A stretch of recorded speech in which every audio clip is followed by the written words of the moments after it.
But Holy Sexuality, I've heard so much about this book, and I've heard it's very powerful. So could you just, like, for someone who's never read your book, could you just give like a basic like overview of it? Yeah, sure. I introduced the concept of Holy Sexuality in my first book, Out of a Far Country, and it was just a real short snippet, and it kind of grew out of my frustration with this paradigm that seemed like the only paradigm that we have. And what's that paradigm? It's the heterosexual, bisexual, homosexual paradigm.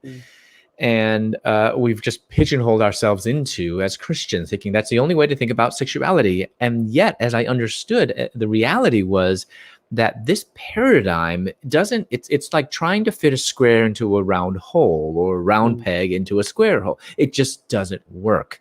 And so I much prefer when we're able to use a more biblical paradigm if it's there. So I had to ask myself, is there a more biblical paradigm? Because, homosexuality, the behavior and desire, is not God's will, but is heterosexuality God's will? And like I said before, it's too broad. That includes sinful behavior. And so we need to be much more precise. I mean, when we're living in a world of infinite shades of gray, not just 50, we have to be very, very precise.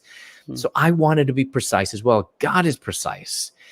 And as I realized the deficiency of this paradigm, I was like, we have to come up with a new one. And I came up, and I just simply, let me just read the Bible and see what it is calling us to.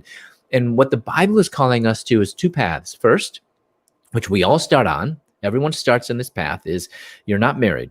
So from as a baby onto youth, high school onward, young adults, all of us, we start out single.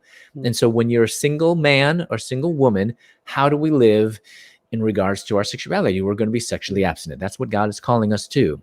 However, many people do marry. And when I'm using the word marriage, I'm using the Jesus definition, the biblical definition of marriage. Jesus said in Matthew 19 and Mark chapter 10, that is between one man and one woman. And so if we then marry, how is God calling us to live? He's calling us to live to be completely faithful to our spouse of the opposite sex. So there's only two paths: chastity and singleness, and faithfulness in marriage. And so I wanted to kind of build that out and explain that more. There's a lot of great books out there on homosexuality, either kind of from practical theology on how do we engage and share Christ, etc. And those are helpful. And also some really helpful books on what the Bible is saying, going over the 6 passages and kind of refuting some of the gay affirming theology that is distorting a canonical understanding of biblical sexuality. And so I realized that I just didn't want to do anything that had already been done.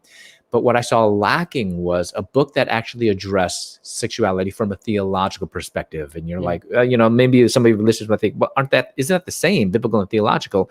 Of course, they're correlated and very closely. They're cousins, brothers, sisters. But the difference is biblical, looking at the biblical passages studies the different trees, whereas theology looks at the forest. And so what we wanted to do was not lose sight of the trees through the forest, not lose sight of the forest through the trees. We wanted to look at both, but since many books focus on these different biblical passages, we wanted to see, what does theology say, and help us to understand a biblical theology of singleness and using systematic theology as well. So we're using God's grand story, starting from creation, fall, redemption, consummation, and how that helps us to understand sexuality. And so we look at the Imago Dei. We're understanding the doctrine of sin. We're looking at, in a sense, a theology of desire and understanding of temptation. And then I have actually at the heart of the book 2 full chapters, my biggest chapters on marriage. And then the next biggest chapters are on singleness. And then get some really practical things. Because oftentimes people want to jump in and I just want to love. And that's good. But sometimes when we try to do right before we think right, we could end up doing wrong. So how I like to think about my books is, my first book is a memoir. And that's kind of for the heart, just kind of to give you some empathy and compassion, to hear just a story, to kind of break down some barriers and to break down some walls. So that's kind of for the heart. And my newest book is for the head and for the hands, because I think we can't disassociate the two. We have to think right to actually be a foundation for how we actually serve and do right. So that's my newest book.